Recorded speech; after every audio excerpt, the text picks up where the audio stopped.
Hello friends, happy independence day.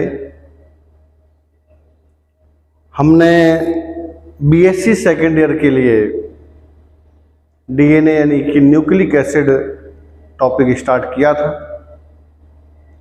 तो उसमें हम डीएनए कंप्लीट कर चुके हैं। जो आरएनए है उसे हम ट्रांसक्रिप्शन के साथ साथ पढ़ेंगे, थोड़ा चेंज कर दिया है। उससे पहले हम डीएनए रेप्लिकेशन पढ़ेंगे। तो अब जो टॉपिक हम स्टार्ट करने वाले हैं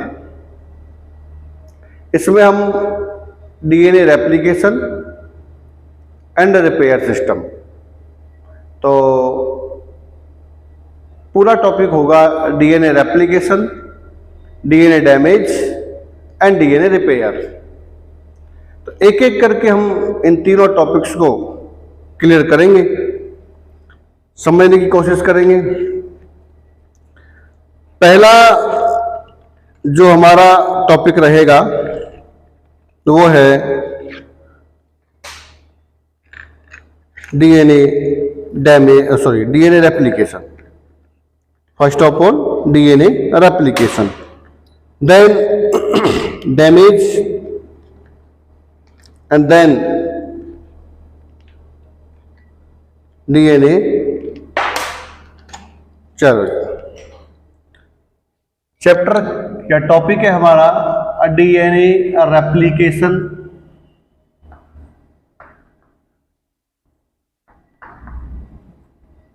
डैमेज एंड रिपेयर, ये टॉपिक रहेगा DNA replication, damage and repair.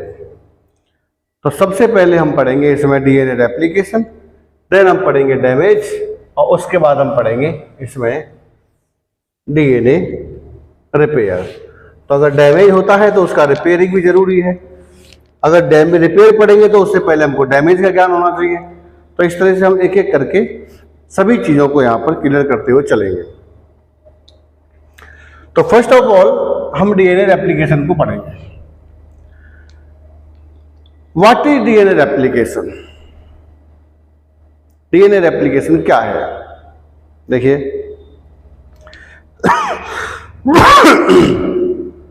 DNA replication एक प्रोसेस है जिसमें डीएनए का सिंथेसिस होता है। सिंपल भाषा में कहें तो एक बायोकेमिकल प्रोसेस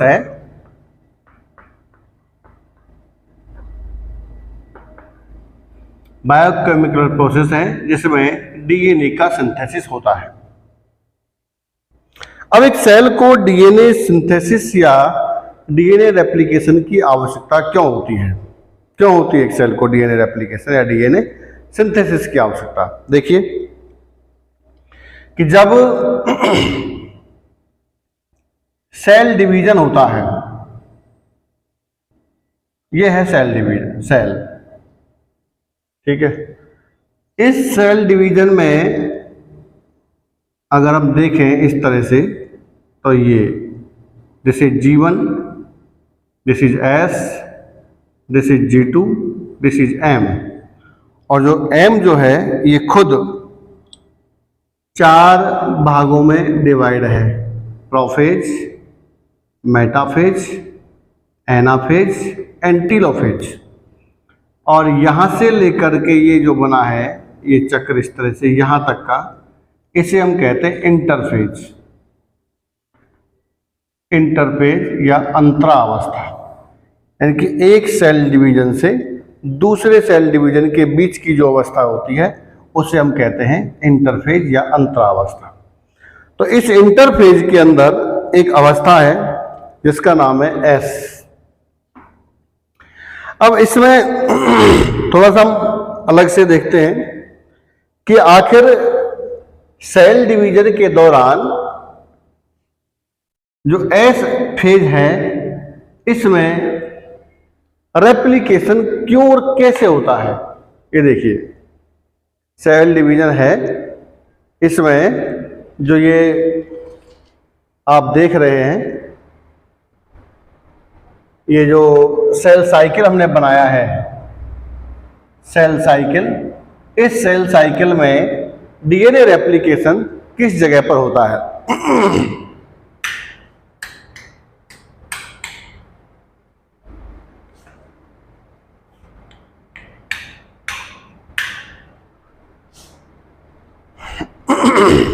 देखिए,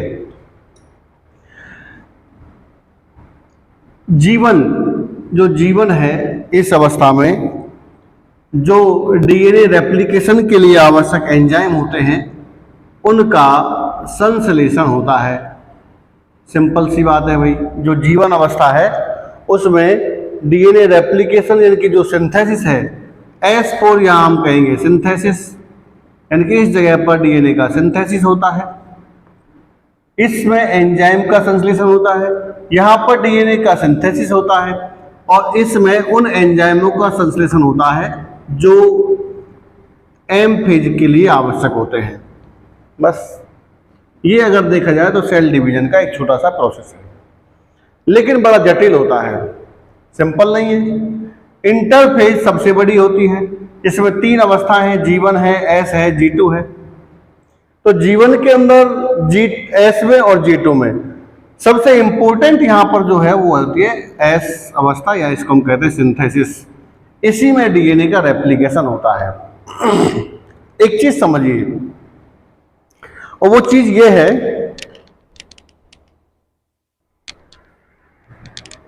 कि जब सेल डिवीजन होता है, चाहे वो सेल डिवीजन कोई सा भी हो, चाहे वो मियोसिस हो और चाहे वो माइटोसिस हो, हम मानव की सेल से ही देखते हैं। ये मानव की सेल है और इस मानव की सेल में ये 46 क्रोमोसोम है, 46 क्रोमोसोम है। अब चाहे ये सेल मियोसिस हो या ये माइटोटिक हो, this is mitotic cell division है, ठीक है, this is meiotic cell division है, यानी कि ये अर्धसूत्री विभाजन है और ये समसूत्री विभाजन है। हिंदी में कहेंगे इनको समसूत्री विभाजन और उसे हम कहते हैं अर्धसूत्री विभाजन। एक मिनट यहां समझने की कोशिश करना, अगर ये समझ में आ गया तो डीएनए रेप्लिकेशन का जो मोटिव है, क्यों होता है, वो समझ में आ जाएगा। देखो 40 क्रोमोसोम है, हम कह रहे हैं भाई सेल हमारी माइटोसिस यानी कि ये समसूत्री विभाजन से डिवाइड हो रही है। जब ये समसूत्री विभाजन से डिवाइड हो रही है तो समसूत्री विभाजन की जो डेफिनेशन है उसके अनुसार है कि समसूत्री विभाजन में बनने वाली दोनों पुत्री कोशिकाओं में गुणसूत्रों की संख्या अपनी जो मदर सेल है उसके समान होती है। तो यहां पर देखो मदर सेल है, ये डॉटर सेल बनेंगी यहां पर, तो उनमें हम कह रहे हैं भाई क्रोमोसोम की संख्या अपनी मदर सेल के बराबर होती है। तो 40 क्रोमोसोम ही इसके अंदर होंगे, ठीक है। This is mitotic cell division. इस समझ देखिए, ये कहता है अर्धसूत्री विभाजन या मियोसिस कि बनने वाली पुत्री कोशिकाओं में गुणसूत्रों की संख्या अपनी मातृ कोशिका से आधी होती है। तो यहां पर देखिए जो सेल बनेंगी उनके अंदर क्रोमोसोम की संख्या होगी 23, this is 23, this is 23। Then जब ये सेल एक बार और डिवाइड होंगी, यानी कि इसमें डिवाइडेशन 2 बार होता है। एक तो ये वास्तविक रूप से मियोसिस यही होता है, ठीक है। ये वाला जो दूसरा जो विभाजन है ये माइटोसिस प्रकार का है। कैसे है देखो, समझने की कोशिश करते हैं। ये 40 क्रोमोसोम है, तो 40 क्रोमोसोम में एक बार डिवीजन हुआ, इनकी मियोसिस हुआ, तो मियोसिस होने से 23 क्रोमोसोम यहां पर बट गए, ठीक है। 23 क्रोमोसोम बट गए। अब इन 23 क्रोमोसोम में एक बार विभाजन होता है, वो विभाजन होता है माइटोसिस। तो इसलिए इनमें 23 क्रोमोसोम आ जाते हैं, ठीक है। यानी कि समसूत्री विभाजन में सेल एक बार डिवाइड होती है और मियोसिस में सेल 2 बार डिवाइड होती है। जो एक बार डिवाइड होती है तब तो कोशिका में बनने वाली कोशिकाओं में गुणसूत्रों की संख्या अपनी मदर सेल के समान होती है, लेकिन जो मियोसिस है उसमें सेल दो बार डिवाइड होती है, जिसमें एक बार में आधी बनती है और उसके बाद फिर उसके समान। अब देखो इन दोनों सेल के लिए अगर हम बात करते हैं तो इन दोनों सेल के लिए ये जो 46 क्रोमोसोम है, इनकी ये दोनों डॉटर सेल है, ये मदर सेल है, तो क्रोमोसोम की संख्या अपनी मदर सेल की आधी है। इन चारों सेल के लिए आप देखें तो इन चारों सेल के लिए ये दोनों मदर सेल है ना। तो हम कह रहे हैं भाई बनने वाली पुत्री कोशिकाओं में डॉटर सेल्स में क्रोमोसोम की संख्या अपनी मदर सेल के बराबर है। तो this is mitosis, this is meiosis. तो ये दो बार विभाजन होता है। अब सबसे इंपॉर्टेंट चीज जो मैं आपको बताने जा रहा हूं वो ये है कि यहां हमारे पास क्रोमोसोम थे 46, लेकिन जब हमने इसको दो भागों में बांट दिया तो अगर हम यहां बात करें तो क्रोमोसोम हो गए 92, यहां भी अगर आप देखें तो यहां भी क्रोमोसोम हो गए 92। सीधी सी बात है, सीधी सी बात है कि क्रोमोसोम हमारे पास 46 थे, यहां भी 46 है, लेकिन जब हमने इनको डिवाइड किया या डिवाइड होने के बाद क्रोमोसोम की संख्या हमको 92 मिलती है, यहां भी 92 मिलती है। तो इसका मतलब है कि कोई ना कोई सेल डिवीजन जब हो जाता है तो सेल डिवीजन में कोई ना कोई प्रोसेस ऐसा है या कोई ना कोई अवस्था ऐसी है जिसमें क्रोमोसोम की संख्या दुगनी होती है, और वो अवस्था है इंटरफेज, जिसमें एस में डीएनए का रेप्लिकेशन होता है, और डीएनए का रेप्लिकेशन होने से फिर डबल क्रोमोसोम। देखिए मैं ये नहीं कहूंगा कि क्रोमोसोम 46 की जगह 92 हो जाते हैं, तो ध्यान देना भाई, थोड़ा सा बात पर थोड़ा ध्यान देना कि मैं ये नहीं, जैसे ये सेल है, इस सेल के अंदर क्रोमोसोम की संख्या 46 की जगह 92 हो जाएगी, कभी नहीं होगी। फिर ये होगा क्या, एक्चुअल में होता क्या है भाई? हम कह रहे हैं अब 92 में हो जाती है, क्योंकि मैं कह रहा हूं बिल्कुल नहीं होती है। होता क्या है फिर? देखो होता ये है कि हमारे पास एक ये क्रोमोसोम है, ठीक है, ये क्रोमोसोम है इस तरह से, और इसमें ये डीएनए का एक डबल स्ट्रैंडेड धागा बना हुआ, मतलब लिपटा हुआ है या जुड़ा हुआ है। क्रोमोसोम में डीएनए प्लस हिस्टोन प्रोटीन होता है, ये जुड़ा हुआ है। जब डीएनए का रेप्लिकेशन होता है तो देखो रेप्लिकेशन के दौरान इसमें दो नई श्रृंखलाएं और बन जाती हैं, दो तो पहले से ही है, ठीक है, और दो नई श्रृंखलाएं और बन जाती है, बन गई इस तरह से ये दो श्रृंखलाएं बन गई। अब मैं आपसे कहूं कि भाई एक ही क्रोमोसोम के अंदर दो क्रोमोसोम का मटेरियल है कि नहीं है? भाई पहले केवल इसके पास दो श्रृंखलाएं थी, अब इसके पास हो गई 4 श्रृंखलाएं, तो एक ही क्रोमोसोम के पास दो का मटेरियल है। इसलिए जब डिवाइडेशन होता है तो इस तरह से 46 क्रोमोसोम से 92 क्रोमोसोम बन जाते हैं, यानी कि अब ये एक क्रोमोसोम इधर वाला अलग हो गया और ये इधर वाला क्रोमोसोम एक अलग हो गया। तो एक ही क्रोमोसोम के अंदर दो क्रोमोसोम का मटेरियल होता है, लेकिन गिनती में वो 46 ही रहेंगे, क्योंकि डीएनए का रेप्लिकेशन दोगुना हो गया है, गिनती में वो 46 ही रहेंगे।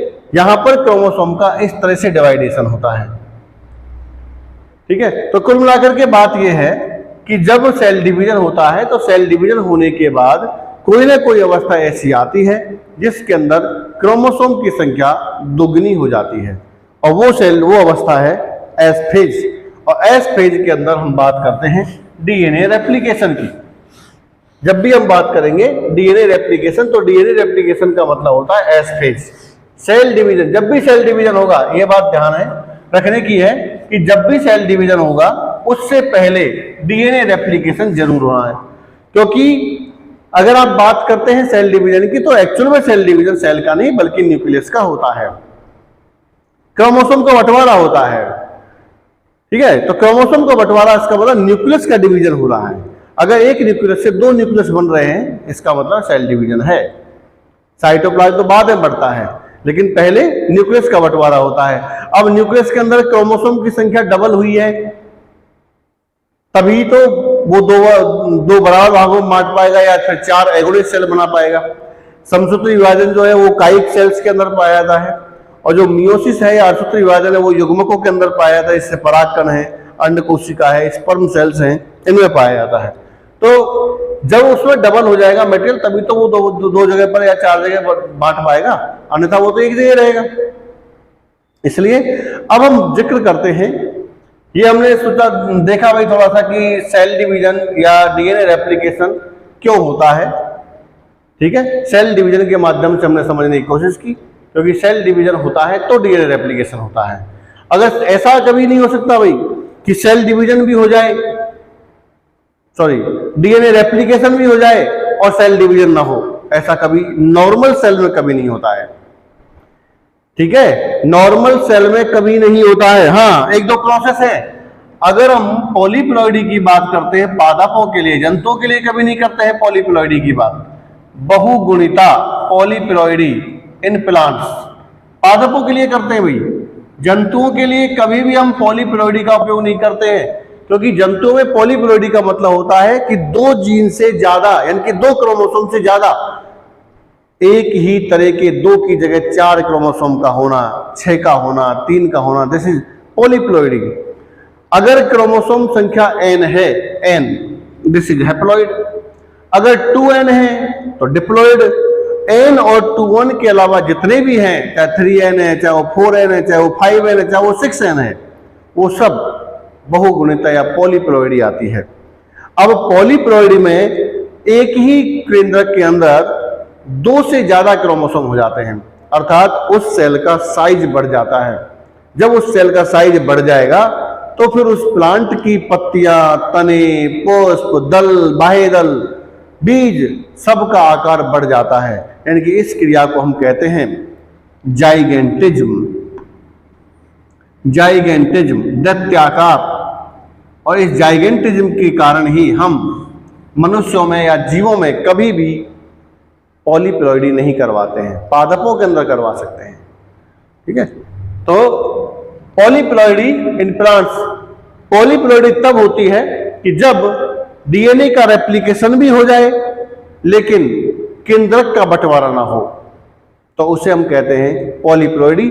और आपकी जनरल नॉलेज के लिए बता दूं, जनरल साइंस का बहुत अच्छा क्वेश्चन है कि किस केमिकल के द्वारा हम सेल डिवीजन को रोक सकते हैं। मैंने कहा ना भी कि पॉलीप्लॉइडी का मतलब होता है कि क्रोमोसोम की संख्या तो दुगनी हो जाए लेकिन क्रोमोसोम का बंटवारा ना हो, न्यूक्लियस 2 भागों में नहीं बटे, तो उसे हम कहते हैं पॉलीप्लॉइडी।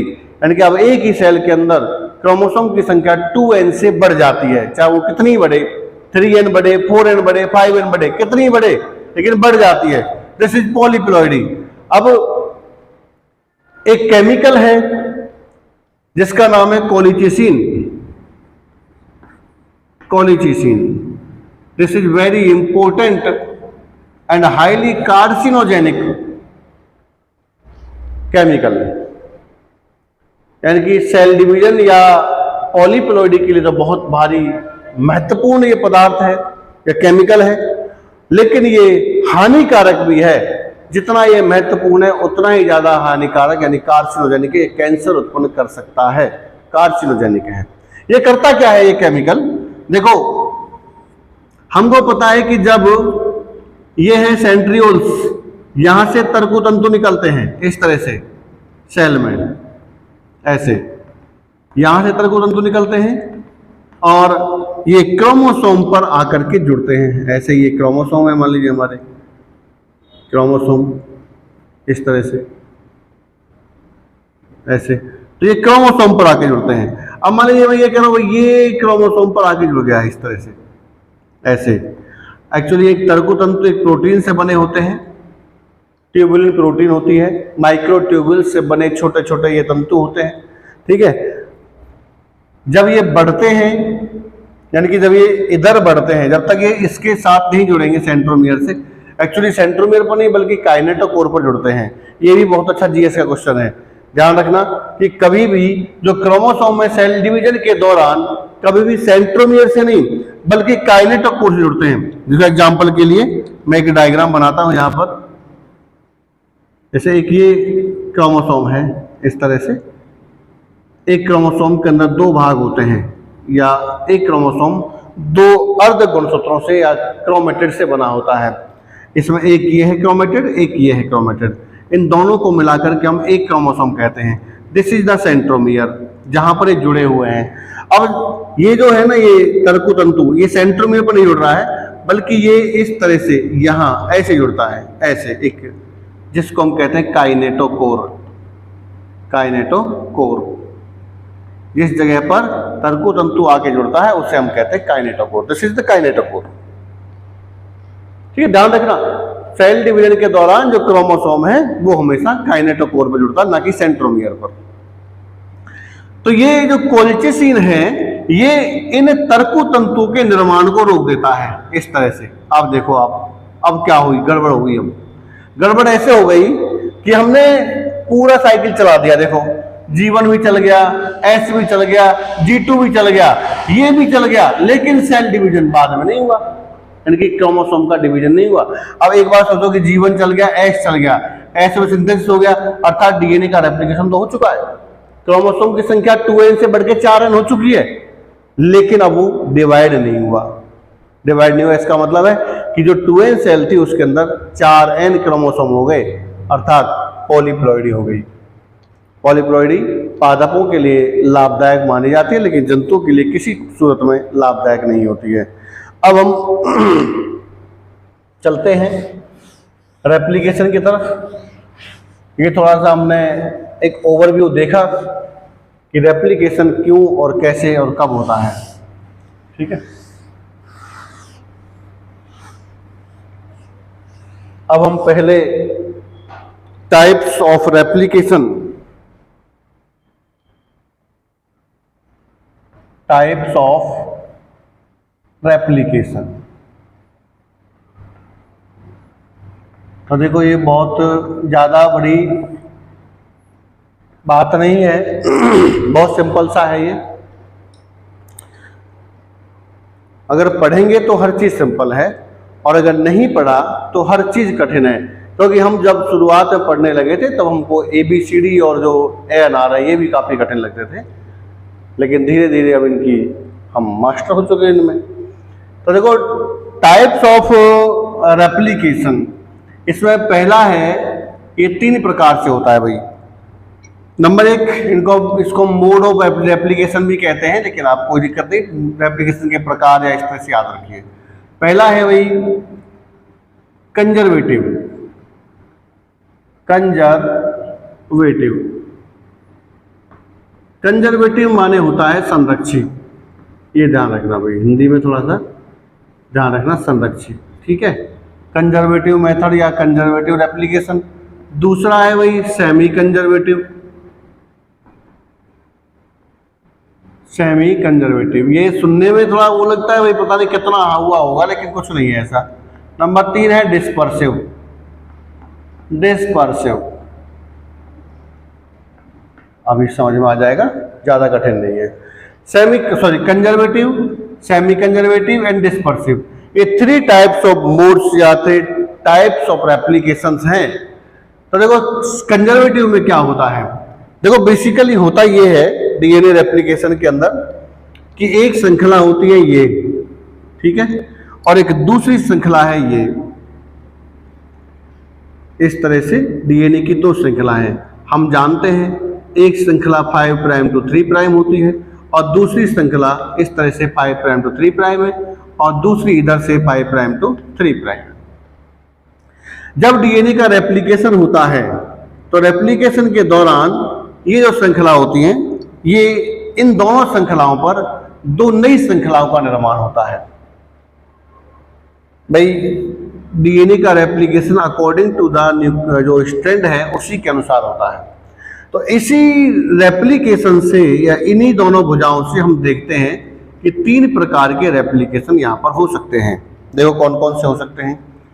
पहला है कंजर्वेटिव। यहाँ पर हमारे पास 2 श्रृंखला हैं, 2 से बनेंगी 4, तो पहली है कंजर्वेटिव। देखो एक जैसे कंजर्वेटिव का मतलब होता है संरक्षी, यानी कि उसका संरक्षण हो रहा है। देखिए यहाँ पर आपको समझ में आ जाएगा, ये समझ में आ गया होगा। ये जो है दोनों, ये ओल्ड स्ट्रैंड है, ओल्ड स्ट्रैंड है, यानी कि ये पुरानी श्रृंखला है। देखिए सॉरी गलत हो गया, ये थोड़ा सा मिटाते हैं इसको, ऐसे नहीं। देखो ये दो ओल्ड स्ट्रैंड है, ये वाले, ये दोनों, ये ओल्ड है और ये भी ओल्ड है। तो इन दोनों को हम कह रहे हैं भाई ये ओल्ड स्ट्रैंड है, ओल्ड स्ट्रैंड। और इनके ऊपर दो नई श्रृंखलाएं बनती हैं। तो नई श्रृंखलाएं मैं ये बना रहा हूँ भाई, एक श्रृंखला ये बन गई और दूसरी श्रृंखला ये बन गई, ये नई श्रृंखला बन गई। तो इसको हम कहेंगे न्यू। ये दोनों न्यू स्ट्रैंड हैं। इसका मतलब ये हुआ कि जब डीएनए का रेप्लिकेशन कंजर्वेटिव मोड से होता है तो बनने वाली दोनों नई श्रृंखलाएं एक साथ रहती हैं और जो पुरानी श्रृंखलाएं जिनको हम पेरेंटल स्ट्रैंड कहते हैं वो दोनों एक साथ रहती हैं। ठीक है, तो इसमें क्या है कि श्रृंखलाओं का कंजर्वेशन हो रहा है। Second is semi conservative. तो इसको हम कहेंगे भाई कंजर्वेटिव मोड, कंजर्वेटिव टाइप या conservative replication. This is conservative replication. Second is अगर बनने वाली दोनों श्रृंखलाओं में एक श्रृंखला नई व एक श्रृंखला पुरानी। देखो एक श्रृंखला ये थी पुरानी वाली और एक श्रृंखला मैंने बना ली ये। अब इस वाली श्रृंखला पर ये नई श्रृंखला बन जाती है, ये बन गई, और इस वाली श्रृंखला पर ये नई श्रृंखला बन जाती है, ये बन गई। ठीक है, इस तरह से बनने वाली दोनों श्रृंखलाओं में एक श्रृंखला पुरानी और एक नई होती है। This is old, this is old, ये दोनों न्यू है, ये ओल्ड है, ये ओल्ड है। ठीक है, तो देखो इन दोनों श्रृंखलाओं में, इस वाली इन दोनों में देखो और इन दोनों में देखो, एक श्रृंखला पुरानी है, एक श्रृंखला नई है, एक श्रृंखला पुरानी है, एक श्रृंखला नई है। तो इस प्रकार का जो रेप्लिकेशन होता है इसे हम कहते हैं semi conservative mode of replication. This is semi conservative replication. तीसरा भाई डिस्पर्सिव है। डिस्पर्सिव, देखो डिस्पर्सिव के अंदर कोई भी चीज निश्चित नहीं है कि डिस्पर्सिव में हमारे पास मान लीजिए कोई अनाज के दाने हैं और उन दानों को हम फर्श पर डाल देते हैं, फेंक देते हैं, तो उन दानों के फेंकने का जो स्थान है या वो कहाँ जाएंगे, किस जगह पर जाके गिरेंगे, वो हमारे मन मुताबिक नहीं होगा। इनकी इसको हम कहते हैं बिखराव विधि। किस जगह पर रेप्लिकेशन होगा, किस जगह पर रेप्लिकेशन नहीं होगा, ये बिल्कुल भी निश्चित नहीं है। जगह जगह पर इसका रेप्लिकेशन पाया जाएगा। ठीक है, बनने को तो 4 श्रृंखलाएं बनेंगी। जैसे हम कह भाई ये 2 श्रृंखला हैं, इन दोनों श्रृंखलाओं से एक तो अपनी पेरेंटल हो गई इस तरह से। अब इस पेरेंटल वाली के भी खंड हो जाएंगे, ऐसे टूट जाएंगे। अब इसके ऊपर ये श्रृंखला बनती है, कहाँ पर नई होगी, कहाँ पर पुरानी होगी, इस चीज का बिल्कुल भी इसमें स्थान फिक्स नहीं होता है। जैसे मतलब ये बन गई एक श्रृंखला, ये बन गई इस तरह से। ठीक है, दूसरी श्रृंखला और बनाए मान लो, तो दूसरी श्रृंखला आप इस तरह से बना सकते हैं, ऐसे। अब इसमें किस जगह पर रेप्लिकेशन हुआ, कहाँ पर नई श्रृंखला बनी, कहाँ पर पुरानी श्रृंखला बनी, कोई स्थान निश्चित नहीं है। This is the dispersive. पूरी तरह से ये बिखराव होता है कि किस जगह पर रेप्लिकेशन होगा और किस जगह पर नहीं होगा। तो ये हमने 3 टाइप्स ऑफ रेप्लिकेशन देखा। पहला है कंजर्वेटिव, जिसमें पुरानी श्रृंखलाएं और नई श्रृंखलाएं दोनों का कंजर्वेशन होता है, यानी कि दोनों बनने वाली सभी श्रृंखलाओं में जो पुरानी श्रृंखलाएं वो एक साथ रहती हैं, जो नई श्रृंखलाएं वो एक साथ रहती हैं। Semi conservative mode of replication में इसमें एक श्रृंखला पुरानी होती है, एक श्रृंखला नई होती है। डिस्पर्सिव में ये बिखराव विधि से होता है। इसमें डीएनए रेप्लिकेशन में किस जगह पर नई श्रृंखला बनेगी, किस जगह पुरानी श्रृंखला बनेगी, इस चीज का कोई जिक्र नहीं होता है। एक चीज का ध्यान रखिए भाई कि हमेशा डीएनए का रेप्लिकेशन हमेशा सेमी कंजर्वेटिव मोड से होता है, ये आपको बिल्कुल ध्यान रखना है। ये कंपटीशन में, हर कंपटीशन में पूछे जाने वाला क्वेश्चन है कि डीएनए का रेप्लिकेशन किस मोड से होता है। देखो मैं पिछली बार भी बताया था आपको कि काफी डीपली क्वेश्चन आजकल आते हैं, क्योंकि सरफेस के एग्जाम इतने हो चुके हैं कि सरफेस के जो क्वेश्चंस हैं वो अब खत्म हो चुके हैं। इसलिए अब निश्चित रूप से आपको डीपली पढ़ना पड़ेगा किसी भी एग्जाम के लिए, किसी भी कंपटीशन के लिए, ठीक है। तो आप डीपली पढ़ते रहिए, मेरे साथ पढ़ते रहिए, अच्छे से तैयारी होगी, ठीक है। हम पढ़ेंगे भाई semi conservative replication, semi conservative replication.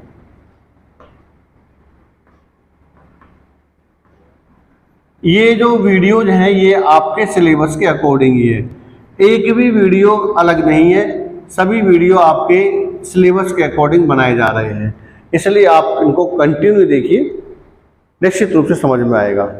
प्रत्येक वीडियो, अगर आप 2 वीडियो देखकर तीसरी वीडियो देखना चाहें तो पिछली वाली दो वीडियो हैं वो, उनके कारण आपको सब बिल्कुल समझ में नहीं आएगा। एक सीरियल से बनी हुई वीडियोज हैं, इनको आप सीरियल से ही देखें, नोट्स भी बना सकते हैं। तो हम पढ़ेंगे भाई सेमी कंजर्वेटिव रेप्लिकेशन। अब सबसे पहले एक बहुत ही वंडरफुल एक्सपेरिमेंट है बायोलॉजी का, जो हमें ये बताता है कि भाई डीएनए का रेप्लिकेशन सेमी कंजर्वेटिव होता है। हम कैसे मान लें भाई, बिना किसी प्रूफ के साइंस में हम कैसे मान लें कि डीएनए का रेप्लिकेशन सेमी कंजर्वेटिव, सिर्फ बातों से नहीं, हम यहां पर बिल्कुल फुल प्रूफ करेंगे कि डीएनए का रेप्लिकेशन सेमी कंजर्वेटिव मेथड से होता है। तो सेमी कंजर्वेटिव मेथड से होने के लिए यहाँ दो वैज्ञानिक हैं जिनका एक्सपेरिमेंट है। एक तो है मिशेल्सन, जो ये सिद्ध करता है, मिशेल्सन एंड स्टाल्स एक्सपेरिमेंट। तो ये एक्सपेरिमेंट ये सिद्ध करेगा कि डीएनए का replication really semi conservative mode से या मेथड से होता है, ठीक है। इसके लिए कुछ चीजों की आवश्यकता होती है भाई। तो कुछ चीजों की आवश्यकता मैं पहले थोड़ा सा आपको ओवरव्यू दे देता हूं। देखो यहां पर इन्होंने जीवाणु को काम में लिया था, ई कोलाई को, इशरिचिया कोलाई, प्रोकैरियोटिक सेल है इशरिचिया कोलाई, इस तरह से ई कोलाई सेल को काम में लिया था। अब ई कोलाई सेल लगभग 18 से 20 मिनट में डिवाइड हो जाती है। तो 20 मिनट के अंदर ही देखो इसमें पूरा रेप्लिकेशन, पूरा सेल डिवीजन यानी किस प्रकार से प्रोसेस होता है वो सब 20 मिनट के अंदर ही हो जाता है, इससे ऊपर इसमें टाइम नहीं लिया जाता। अब इसमें आप देखेंगे कि जब हम किसी भी ई कोलाई सेल को कल्चर करना चाहते हैं, कल्चर संवर्धन करना चाहते हैं, यानी कि कल्चर का मतलब होता है कि सेल को उसके प्राकृतिक आवास से हटा करके हम उसे किसी आर्टिफिशियल माध्यम में उगाएं, तो ये माध्यम हम उसको देते हैं, इसको हम कहते हैं कल्चर मीडियम। अब उस कल्चर मीडियम के अंदर सभी वो पदार्थ उचित मात्रा में मौजूद होते हैं जो इस जीवाणु की अच्छी वृद्धि के लिए आवश्यक हों, ठीक है। तो कुल मिलाकर के इसको हम कहते हैं संवर्धन माध्यम, हिंदी में कहें तो ये संवर्धन माध्यम होता है, ठीक है। यानी किसी भी जीवाणु को, ये पादपों के लिए भी होता है, ये एनिमल सेल के लिए भी होता है, ये कवक के लिए भी होता है, ये शैवाल के लिए भी होता है, सबके लिए होता है कल्चर मीडियम। हमने यहाँ पर उगाया है ई कोलाई को। अब इसमें देखो जो माध्यम के अंदर जो भी हम स्रोत डालते हैं, जो भी हम सोर्स डालते हैं, जैसे एग्जाम्पल के लिए मान लो मैं कहूँ कार्बन स्रोत के रूप में मैं सुक्रोज को काम में ले रहा हूँ, नाइट्रोजन के लिए मान लो मैं NH4Cl को काम में ले रहा हूँ, ठीक है। ऑक्सीजन तो है ही, हाइड्रोजन है ही, ठीक है। फास्फोरस के लिए मान लो मैं कुछ और काम में ले रहा हूं। तो इस तरह से जो भी स्रोत हम काम में लेते हैं जिस तत्व के लिए, वही तत्व उस तरह से हमको इस माध्यम के द्वारा इस सेल के अंदर मिलता है। तो इन्होंने यहाँ पर एज ए नाइट्रोजन स्रोत, नाइट्रोजन सोर्स के रूप में इन्होंने दो चीजें काम में ली। एक तो है वही 14NH4Cl, 14NH4Cl नॉर्मल है, एक लिया था 15NH4Cl, ये वही नॉर्मल नहीं है, ये थोड़ा सा हैवी है, यानी कि ये इसका आइसोटोप है। ठीक, देखिए भाई, एक इन्होंने काम में लिया था सीजियम क्लोराइड, एक ये।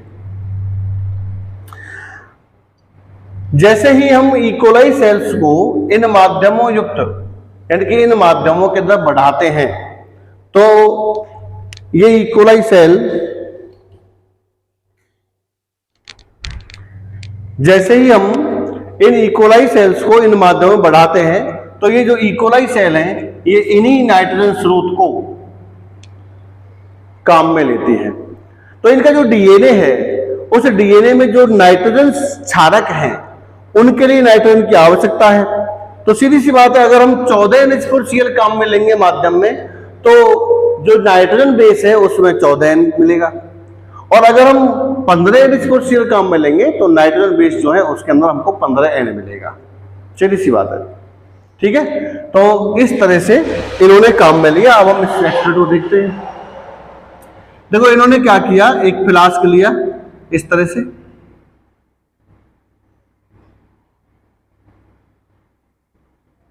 फ्लास्क लिया, इस फ्लास्क में इन्होंने इकोलाई सेल है, ये इकोलाई सेल है, और इसको इन्होंने 14NH4Cl के अंदर उगा रखा है, यानी कि सभी सेल जो है वो 14NH4Cl माध्यम में उगी हुई है। तो हम ये मान के चलेंगे कि जो डीएनए है उसमें 14NH4Cl ही मिलेगा, निश्चित है। अब इन्होंने क्या किया, इन सेल्स को एक दूसरे फ्लास्क में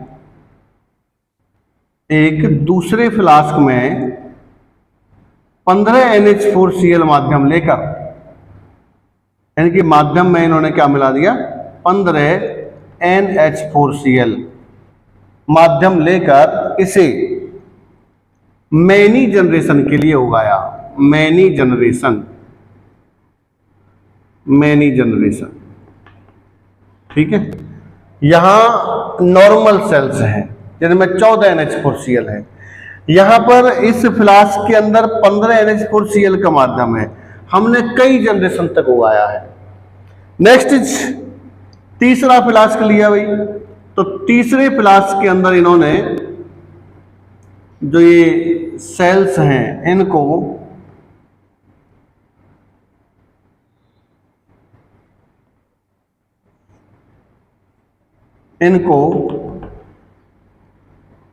14NH4Cl पर ओनली 1 जनरेशन के लिए उगाया,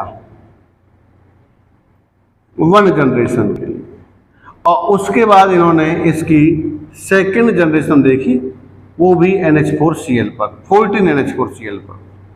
तो हम यहां पर देखेंगे, यहां भी इसके अंदर भी इन्होंने 14NH4Cl लिया है। तो ये हमने इस तरह से एक्सपेरिमेंट को अंजाम दिया था भाई, मिचेल्सन एंड स्टाल ने। अब हमको देखना है कि चीज़ें होती कैसे हैं। देखिए, सबसे पहले उन्होंने क्या किया कि जो इकोलाई सेल्स थी उनको नॉर्मल NH4Cl में उगा रहे थे, तो वो नॉर्मल जो NH4Cl है वो 14 होता है। उसके बाद उन्होंने मैनी जनरेशन के लिए इसमें से सेल्स निकाल करके जिनका डीएनए, अब देखो हम ये जानते हैं कि इसमें जो 14NH4Cl माध्यम है, तो जो डीएनए की दोनों श्रृंखलाएं हैं उनके अंदर 14N का ही डीएनए होगा, निश्चित रूप से होगा। क्योंकि जब माध्यम में हमने 14NH4Cl लिया है, 14NH4Cl लिया है, तो डीएनए की दोनों श्रृंखलाओं में भी निश्चित रूप से 14NH4Cl यानी कि 14 नाइट्रोजन ही पहुंचेगा। तो डीएनए की दोनों श्रृंखलाएं 14N वाली होंगी। उसके बाद हम इसमें देखते हैं कि मैनी जनरेशन के लिए हमने उसे 15NH4Cl पर उगाया है। तो सीधी सी बात है, बहुत सारी जनरेशन हो चुकी है, इसलिए जो डीएनए है यहां पर वो भी 15N 15N वाला हो जाएगा। अब यहां क्या होता है, ये वाला, ये क्या होता है, देखो इन्होंने इसमें से सेल्स निकाल करके और 14NH4Cl माध्यम में केवल एक जनरेशन के लिए लक्ष्य रखी है। ठीक है, तो जब एक जनरेशन के लिए रखा है तो सीधी सी बात है, हम अब बता सकते हैं सेमी कंजर्वेटिव मेथड से कि भाई मोड से, कि जब डीएनए का रेप्लिकेशन होता है तो दोनों श्रृंखलाएं खुलती हैं, इन दोनों श्रृंखलाओं पर एक श्रृंखला नई और एक श्रृंखला पुरानी बनती है। लेकिन उस समय पता नहीं था, उस समय पता नहीं था। उस समय कैसे पता लगाया कि डीएनए का रेप्लिकेशन सेमी कंजर्वेटिव मोड से होता है? तो ये है थोड़ी सी समझने वाली बात। यहां देखिए, अब इन्होंने क्या किया कि इन इकोलाई सेल से डीएनए को एक्सट्रैक्ट किया, डीएनए एक्सट्रैक्ट यानी कि डीएनए को आइसोलेट किया, ये समझो, डीएनए को आइसोलेट किया। ठीक है, और डीएनए आइसोलेट करने के बाद इन्होंने caesium chloride density gradient centrifugation किया, सीजियम क्लोराइड डेंसिटी ग्रेडियंट सेंट्रीफ्यूजन किया। ये क्या होता है, देखो ये क्या होता है, ये इस तरह से एक ट्यूब होती है, इस तरह से, और इस ट्यूब के अंदर सीजियम क्लोराइड भर दिया जाता है। ये दोनों मिलते नहीं है, सीजियम क्लोराइड मिलते, सीजियम भारी है, क्लोराइड हल्का होता है, तो ये सीजियम क्लोराइड भर दिया जाता है। उसके बाद बायोमोलिक्यूल, जिस भी बायोमोलिक्यूल को हमें डेंसिटी के अकॉर्डिंग आइसोलेट करना हो, उस मॉलिक्यूल को इसके अंदर भर देते हैं। अब ऐसे एग्जांपल के लिए हमारे पास 3 बायोमोलिक्यूल हैं, एक है डीएनए, एक है आरएनए और एक है प्रोटीन, और हम उन तीनों ही बायोमोलिक्यूल्स को इसके अंदर डाल देते हैं। ये हमने डाल दिए हैं, इसमें डीएनए है जो एक्सट्रैक्ट हमने लिया था, उसमें आरएनए है एंड उसके अंदर प्रोटीन है। ये तीनों चीजें इसके अंदर मौजूद हैं। अब हमें देखना है कि जो डेंसिटी ग्रेडियंट सेंट्रीफ्यूगेशन है, इसके द्वारा ये किस प्रकार से अलग होते हैं। देखो, हम इन सबको भर करके और सीजियम क्लोराइड को भर करके सेंट्रीफ्यूज पर घुमाते हैं, इनकी सेंट्रीफ्यूज मशीन में डालकर घुमाते हैं। सेंट्रीफ्यूज एक मशीन है जिसकी राउंड कैपेसिटी जो है, घूमने की क्षमता 1 मिनट में बहुत ज्यादा होती है, इनकी अल्ट्रा सेंट्रीफ्यूगेशन है, बहुत तेजी से घूमता है। हम इसको घुमाते हैं, ठीक है, घुमाने के बाद हम इसको रोक देते हैं। तो जब रोकेंगे तो इसकी जो डेंसिटी है वो इस तरह से होती है कि यहां पर डेंसिटी ज्यादा होती है सीजियम क्लोराइड की, और यहां पर होती है कम, यानी कि ये इस तरह से होती है, this is high and this is low, इस तरह से होती है। अब इनकी जो डेंसिटी है वो जिस प्रकार से होती है, वो उसी प्रकार से अपनी अपनी जगह पर या अपनी अपनी डेंसिटी के अकॉर्डिंग बैंड पर स्थापित हो जाते हैं। तो सबसे लो होती है प्रोटीन की, तो प्रोटीन जाएगा भाई सबसे ऊपर। उसके बाद सबसे ज्यादा होती है आरएनए की, तो आरएनए आएगा सबसे नीचे। अब बचा डीएनए, डीएनए आएगा बीच में। यानी कि हम ये कह सकते हैं दिस इज द बायोन्स डेंसिटी, यानी कि इस पर ये चीज तैरने लगती है। अगर एक चीज समझें, अगर इसकी डेंसिटी यानी कि सीजियम क्लोराइड की डेंसिटी आरएनए की डेंसिटी के बराबर है, तो ये जिस जगह पर, यानी कि यहां पर मान लीजिए डेंसिटी बराबर है तो आरएनए आ गया। अब इस जगह पर जैसे जैसे हम कह रहे हैं भाई नीचे की तरफ हाई है, ऊपर की तरफ लो है, तो जो जो इसमें डेंसिटी में कमी आती है, ग्रेडियंट है, उसी प्रकार से डीएनए का जो बैंड है वो बनेगा, क्योंकि डीएनए की डेंसिटी इसके बराबर नहीं, यानी कि नीचे वाली हाई के बराबर नहीं है, बल्कि हाई और लो के बीच में कहीं ना कहीं है। तो ये लगभग 1.70 होती है और ये लगभग 1.55 होती है और ये 1.75 होता है आरएनए के लिए। ठीक है, तो ये जो डीएनए यहां पर बैंड बना है, इसका मतलब है कि इस जगह पर डीएनए की और सीजियम क्लोराइड की डेंसिटी बराबर है, इसलिए इसके ऊपर ये तैर रहा है। भैया तभी तो तैरेगा जब सीजियम क्लोराइड की और जो बायोमोलिक्यूल हम डाल रहे हैं उसकी डेंसिटी बराबर होगी, तभी तो तैरेगा। तो ये यहाँ पर इसको तैरता है। तो एक बैंड हमको यहाँ मिलता है। देखो हम क्या करते हैं, कैसे मानेंगे कि बैंड यहीं पर है? भाई ये हमारा caesium chloride density gradient centrifugation है। इसमें हमने एक सेंट्रीफ्यूज ट्यूब के अंदर सीजियम क्लोराइड प्लस बायोमोलिक्यूल को भर दिया, सेंट्रीफ्यूज किया, यानी कि बहुत तरीके के साथ घुमाया, और उसके बाद हमने देखा कि ग्रेडियंट स्थापित होता है। ग्रेडियंट का मतलब है कि नीचे की तरफ ट्यूब में हाई डेंसिटी होती है सीजियम क्लोराइड की, और धीरे धीरे ऊपर की तरफ ये कम होती चली जाती है। तो according to the density every molecule separate, ठीक है। तो जो सभी मॉलिक्यूल्स होते हैं वो अपनी अपनी डेंसिटी के अनुसार उस तरह से सेपरेट हो जाते हैं। तो आरएनए की डेंसिटी लगभग सीजियम क्लोराइड की हाई डेंसिटी के समान होती है तो वो नीचे होता है, डीएनए की कम होती है तो वो तैरता है। अब यानी कम का मतलब ये है कि इस जगह पर सीजियम क्लोराइड की डेंसिटी कम है तो वो उसके साथ आएगा, प्रोटीन की और भी कम होती है तो वो उसके साथ ऊपर आती है। तो this is the caesium chloride density gradient centrifuge. अब इसमें देखिए भाई, हमने वो कर लिया, जैसे हमने देखा कि भाई ये हमारी सेंट्रीफ्यूज ट्यूब है, सीजियम क्लोराइड सेंट्रीफ्यूज ट्यूब है। हमने देखा कि भाई हमने 14N वाला डीएनए यानी कि एक डीएनए निकाला था, और हमको मिला कि हमारा जो डीएनए है उसका बैंड यहां पर आता है, दिस इज द बैंड 14। ठीक है, अभी ध्यान देना थोड़ा सा। इस समय देखो, हमको अगर बैंड प्राप्त करना हो तो बैंड प्राप्त करने के लिए क्या करते हैं, ये जो सेंट्रीफ्यूज ट्यूब है, इस सेंट्रीफ्यूज ट्यूब के पीछे की तरफ, जैसे ये अपनी सेंट्रीफ्यूज ट्यूब है, ठीक है, यहाँ पर अपना ये डीएनए है, मान लीजिए ये डीएनए बैंड है, तो हम पीछे की तरफ लगा देते हैं पर्दा और इधर से डालते हैं पराबैंगनी किरणें। तो पराबैंगनी किरणें जब ऐसे जाएंगी तो हर जगह से निकल जाएंगी, इस तरह से ऐसे निकल जाएंगी, लेकिन जिस भाग पर डीएनए है उस जगह से नहीं निकल पाएंगी। तो जो पीछे पर्दा लगाया है उसके ऊपर इस क्षेत्र में काला काला बनेगा, और एक छोटा सा बैंड यानी कि ये इस तरह से जिस जगह पर डीएनए है उसके सामने कोई काले रंग का धब्बा नहीं बनेगा, वहां पर खाली रह जाएगा। क्यों? क्योंकि हमको पता है कि डीएनए 260 नैनोमीटर की तरंग दैर्ध्य को अवशोषित कर लेता है, ये पराबैंगनी किरणें होती हैं, इसलिए इनको आगे जाने नहीं देता। जब आगे जाएंगी नहीं तो फिर यहाँ पर बैंड बन जाता है, काला रंग नहीं बनेगा। ठीक है, तो एक बैंड हमारा यहां बनता है। उसके बाद हम देखें इस वाले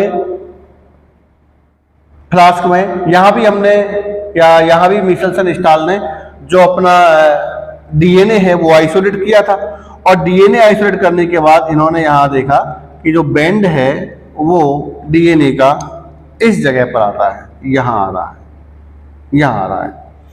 फिर उन्होंने इसमें से दिया, ठीक है। जब उन्होंने देखा कि भाई इस वाले यानी कि तीसरे फ्लास्क से जब हम डीएनए निष्कासित करते हैं और इसका बैंड देखते हैं तो इसका बैंड बीच में आता है, यहां आता है। देखिए अब क्या हुआ है, क्या कहानी हुई है। देखो, हमको पता है कि हमने यहां पर जो जीवाणु था उसको केवल 14N दिया है ना, 14N, तो दोनों श्रृंखलाएं भी 14N वाली है। तो इस जगह पर जो बैंड बना है हमारा वो 14N वाली, कि हल्का है, लाइट है। ठीक है, यहां पर हम देखें तो हमारी दोनों श्रृंखला हम कह रहे हैं 15N वाली है, तो ये जो बैंड बना है ये 15N का है, क्योंकि ये थोड़ा भारी है, ये हल्का है, ये भारी है। यहां पर जो बैंड बना, यहां पर देखिए हमने केवल 1 जनरेशन के लिए किया है, यानी कि एक श्रृंखला तो होगी कि कौन सी 15 वाली और एक होगी 14 वाली। हम वैसे अंदाजे से लगा रहे हैं कि भाई डीएनए का बैंड बीच में आ रहा है, इसका मतलब है कि एक श्रृंखला 14 वाली, एक श्रृंखला 15 वाली। तो यहाँ पर जो अपना डीएनए बनेगा वह 14N/15N बनेगा, यानी एक श्रृंखला भारी होगी और एक श्रृंखला होगी हल्की। ठीक है, और देखिए थोड़ा सा हम आगे चलते हैं, क्या होता है। देखो क्या होता है, यहां मैं कह रहा हूं हमारे पास डीएनए की 2 श्रृंखला है, एक श्रृंखला ये है और एक श्रृंखला ये है। ठीक है, और दोनों ही श्रृंखलाएं, ये भी 14N वाली है और ये भी 14N वाली है। ठीक है, जब डीएनए का रेप्लिकेशन होता है तो दोनों श्रृंखलाएं खुलती हैं। अब देखो सुनो, यहां वाली बात कर रहा हूं मैं, पहले फ्लास्क की बात कर रहा हूं कि जब डीएनए की जो श्रृंखला है दोनों 14N वाली है, ये 14N वाली है। जब मैं कह रहा हूं कि भाई सेकंड फ्लास्क की बात करें इसकी, तो इसमें कह रहे हैं भाई कि 15NH4Cl में कई जनरेशन के लिए 15NH4Cl में हमने उसे कई जनरेशन के लिए बढ़ाया, तो 15NH4Cl में जब हम बढ़ाएंगे तो दोनों श्रृंखलाएं निश्चित रूप से 15N वाली हो जाएंगी। यानी कि इस तरह से अब अगर हम देखेंगे तो हमारा जो डीएनए है वो डीएनए पूरा की पूरा कैसा हो जाएगा, 15N वाला हो जाएगा। ये 15N, ये 15N, ये 15N, ये 15N, ये पूरा डीएनए कौन सा हो गया, 15N वाला हो गया। भाई हुआ कि नहीं हुआ, हुआ कि नहीं हुआ, हो गया। ठीक है, हमने पहले फ्लास्क में यानी कि इसमें जब डीएनए की दोनों श्रृंखलाओं को निकाला, यानी कि डीएनए को आइसोलेट किया और आइसोलेट करने के बाद हमने बैंड प्राप्त किया, यानी कि सीजियम क्लोराइड डेंसिटी ग्रेडियंट में देखा तो हमने को मिला यहाँ पर 14N वाला बैंड, क्योंकि सीजियम क्लोराइड जो डेंसिटी है वो नीचे से ऊपर की तरफ घटती है, तो हमारा जो डीएनए का बैंड है इस जगह पर आता है। इसका मतलब है कि ये सीजियम क्लोराइड की डेंसिटी के साथ यहाँ पर मैच करता है। दूसरे वाले हमने देखा कि ये थोड़ा भारी है, क्योंकि हमको पता है भाई ये 15N वाला है, ठीक है, इसलिए भारी है, तो ये थोड़ा नीचे बनेगा क्योंकि इस जगह पर ये इसकी डेंसिटी के साथ मैच करेगा। उसके बाद तीसरे फ्लास्क में देखिए क्या होता है, हमने केवल एक जनरेशन के लिए, ठीक है, ये तीसरे फ्लास्क की बात करें, हमने केवल एक जनरेशन के लिए इस डीएनए को 14NH4Cl पर रखा, 14NH4Cl पर रखा। ठीक है, अब देखिए क्या होता है, हमको पता है भाई डीएनए का रेप्लिकेशन सेमी कंजर्वेटिव मोड से होता है, तो एक श्रृंखला ये बन गई, एक श्रृंखला ये खुल गई, ऐसे ही एक श्रृंखला ये खुल गई, एक श्रृंखला ये खुल गई, इस पर दो नई श्रृंखला बनती है भाई, इस पर दोस्तों नई श्रृंखला बनती है, इस तरह से, इस तरह से, इस तरह से, और ये इस तरह से। सॉरी, इनको हम रेड से ले लेते हैं भाई, ऊपर हमने रेड से लिया है तो रेड से ले लेते हैं, चलो छोड़ो, ऊपर हमने रेड से लिया है, एक श्रृंखला ये बन गई, एक ये बन गई, एक ये बन गई और एक ये बन गई। अब हम इसमें देखें तो ये है भाई 15N वाली, है ना, 15N वाली, ये है 14N वाली, ये 14N है। ऐसे ही इसमें देखें तो ये 14N है, दिस इज 15N है, ऐसे देखें तो ये 15N है, ये 14N है, ऐसे देखें तो ये 14N है और ये 15N है। इसका मतलब है कि जो डीएनए यहां पर बन रहा है उसमें एक श्रृंखला 14N की है और एक श्रृंखला 15N की है। इसका मतलब इसे हम कहते हैं हाइब्रिड डीएनए।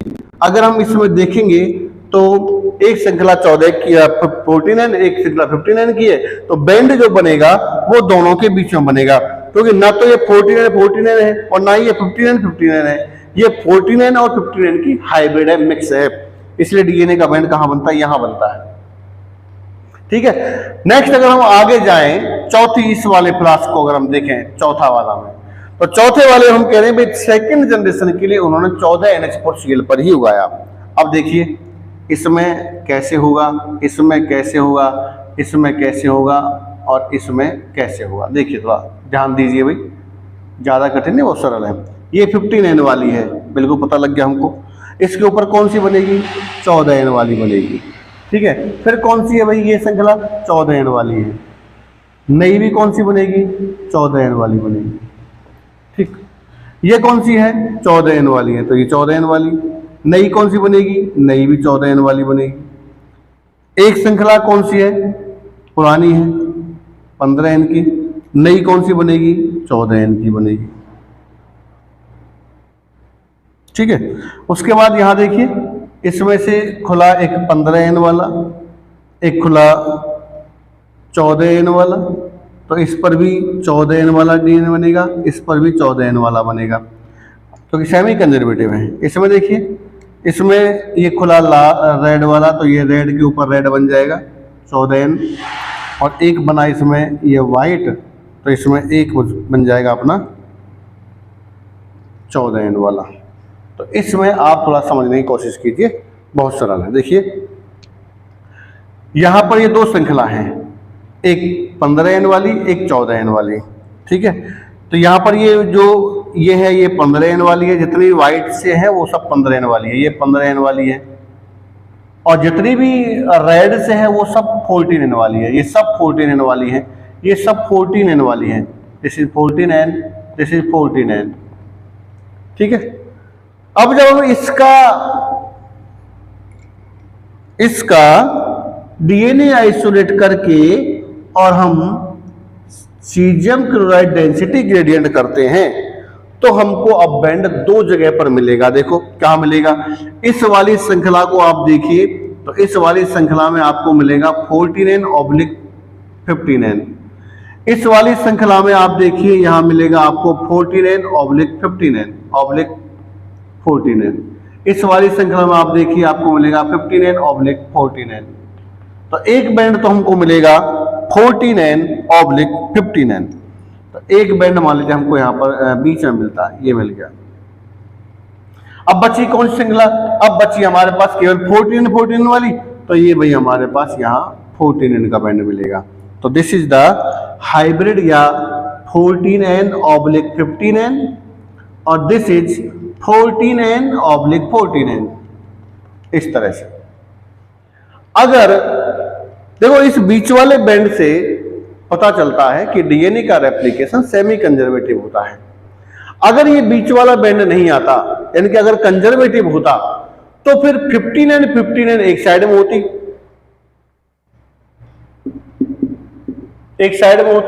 और 14N सब एक साइड में होती।